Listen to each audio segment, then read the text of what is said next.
বিজেপিৰ প্ৰতীক হ'ব লাগে হাফ পেণ্ট মুখ্যমন্ত্ৰীয়ে কংগ্ৰেছৰ প্ৰতীক সন্দৰ্ভত কৰা মন্তব্যৰ প্ৰতিক্ৰিয়া দেৱব্ৰত শইকীয়াৰ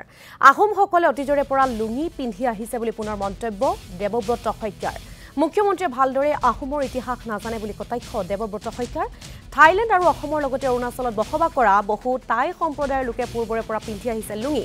গুগলত গৈ চালেও টাইসকলৰ পৰম্পৰাগত সাজৰ বিষয়ে জানিব বুলি মন্তব্য দেৱব্ৰত শইকীয়াৰ থাইলেণ্ডত মই গৈ থাকোঁ কেতিয়াবা মানে মই টুৰিষ্ট হিচাপে গৈছোঁ মই কিবা যেনেকৈ মুখ্যমন্ত্ৰীয়ে গৌৰৱ গগৈ পাকিস্তান যোৱা বুলি কৈছে তেনেকৈ যোৱা নাই মই থাইলেণ্ড কেইবাবাৰো গৈছোঁ ভাল লাগে তাত মানে এতিয়া অৱশ্যে বহুত দিন যোৱা নাই কিন্তু মই নিজে জানো চাওক মোৰ আপুনি নাহৰকটীয়া ফালে যাওক বা শদিয়া ফালে যাওক বা অৰুণাচলৰ ফালে যাওক আমি টাইবিলাকৰ মানে যেনেকৈ বড়োসকলৰ বড়ো কছাৰী বড়ো সোণোৱাল বড়ো সকলৰ বিভিন্ন ঠাল ঠেঙুলি আছে ঠিক তেনেকৈ টাইসকলৰ বিভিন্ন ঠাল ঠেঙুলি আছিলে কিছুমানে আগতে আহিছে কিছুমান পিছত আহিছে আমি আহোম বোলাসকল টাই আহোমসকল 1826ত আহিছিলে আৰু তেওঁলোকৰো তাত যিহেতু থাইলেণ্ডত এতিয়াও লুঙি ড্ৰেছ হয় তেনেকৈ সাউথ ইণ্ডিয়াত লুঙি হিন্দুসকলে পিন্ধে আপুনি মন্দিৰত চাবচোন ডাঙৰ ডাঙৰ মন্দিৰবিলাক এই তিৰুপতিলৈ যায় মুখ্যমন্ত্ৰী গৈছে না এখন ফটো চাবচোন তেওঁ ধুতি পিন্ধে নে লুঙি পিন্ধে অৱশ্যে তেওঁৰ দলটোৱে হাফ পেণ্ট পিন্ধে সেই গতিকে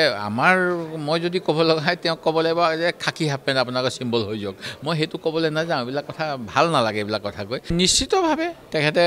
অধ্যয়ন কৰক আৰু ভালকৈ এতিয়াও মই কৈছোঁ আমি হিন্দু ধৰ্ম ল'লোঁ কাৰণে অকণমান বেলেগ হৈ আছোঁ হা যদি এতিয়া আপুনি মোৰ সমষ্টিৰ ওচৰত চলা গাঁও আছে তাৰপিছত আপোনাৰ নাহৰকটীয়া টাই আছে গাঁও আছে য'ত টুৰিজিম কৰি থাকে তাত গৈ আপুনি গুগল কৰক নাই এতিয়া গুগলত থাইলেণ্ডৰ কি ড্ৰেছ চাওক আপুনি টাই খামতিসকলৰ কি ড্ৰেছ চাওক টাই ফাকেসকলৰ কি ড্ৰেছ চাওক দেখিব লুঙি বুলি আহিব তেতিয়াহ'লে মই কি ভুল কথা কৈছোঁ মই এটা ঠেঙুলিহে টাইসকলৰ টাই আহোমৰ মই কৈছোঁ যে আমি হিন্দু হ'ল আমাৰ ৰজা তাৰ আগতে কি পিন্ধিছিলে মুখ্যমন্ত্ৰীয়ে মানে মইতো এতিয়া ক'বলৈ বেয়া আহোমে মেৰিটক্ৰেচিত গৈছিলে সঁচা কথা ক'ব গ'লে তেওঁলোকে এখন ছেমিনাৰ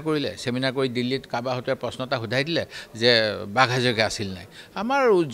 উজনিৰ সকলো মানুহে কয় যে বাঘ হাজৰিকা আছিলে ইছমাইল ছিদ্দিক হা সেইকাৰণে তেওঁৰ নামত স্কুল আছে তেওঁৰ ওপৰত ঘৰ আছিলে আৰু আহোম ৰজাই তেওঁ মেৰিটক্ৰেচিত গৈছিলে যিটো কোৱা হয় যে মানে আমাৰ বৰ্ণবাদ যিটো এতিয়া অসমত বা হিন্দুসকলে কৰে মই হিন্দু হয় কিন্তু দেই মই কৈছোঁ তথাপিতো আমি হিন্দু হ'লেও হিন্দুত্ব নকৰোঁ মোৰ ধৰ্মটোক লৈ মই গৌৰৱে কৰোঁ এতিয়া যিহেতু মই হিন্দু হয় আৰু অকল হিন্দুৱে নহয় মই মহাপুৰুষৰ ধৰ্মতো যাওঁ যিটো পাৰ্ট অফ